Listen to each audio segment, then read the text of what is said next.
TNPSC நடத்தின group 4 எக்ஸாமோட result இன்னும் கொஞ்ச நாளில் வந்துடும் அப்படின்னு எதிர்பார்க்கப்படுகிறது. எப்போ அப்படின்னா ஆகஸ்ட் மாதத்துக்குள்ளே கண்டிப்பாக அந்த ரிசல்ட் வந்துடும் அப்படின்னு சொல்லியிருக்காங்க. அப்படி ஒரு வேளை ரிசல்ட் வந்தது அப்படின்னா எப்படி கம்யூனிட்டி வைஸ் பிரிக்கிறாங்க அப்படின்னா, நீங்கள் ஜென்ரல் கேட்டகரியில் எக்ஸாம் எழுதிருந்தீங்கன்னா 150 உங்களோட எலிஜிபிளாக இருக்கும். அதே மாதிரி நீங்கள் கம்யூனிட்டி கேட்டகரியில் நீங்கள் வந்தீங்க அப்படின்னா 135 உங்களோட கட் ஆஃபாக இருக்கும். என்னதான் இந்த குரூப் 4 எக்ஸாம் அவ்வளோ ரொம்ப டஃப்பாக இருந்தாலும் இந்த வருஷம் நம்மளுடைய கட் ஆஃப் ரேட்டிங் பார்த்தீங்க அப்படின்னா ரொம்பவே கம்மியாக தான் இருக்கும். அதனால யாருமே பயப்பட வேண்டாம்.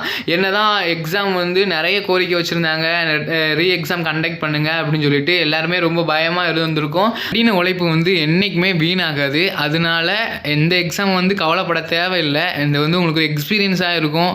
நம்ம எவ்வளோ தூரம் கரெக்டாக ஆன்சர் பண்ணியிருக்கோமோ அதுக்கான ரிசல்ட் தான் வரப்போகுது. அடுத்து வரப்போகிற எக்ஸாமை நம்ம எப்படி கிராக் பண்ணலாம் அப்படின்னு சொல்லிட்டு படிச்சுக்கிட்டே இருங்க. வாழ்க்கையில் ஒரு நாள் கண்டிப்பாக நம்ம ஜெயிக்கலாம்.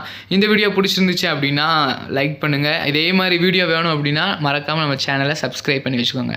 பாய் பாய்.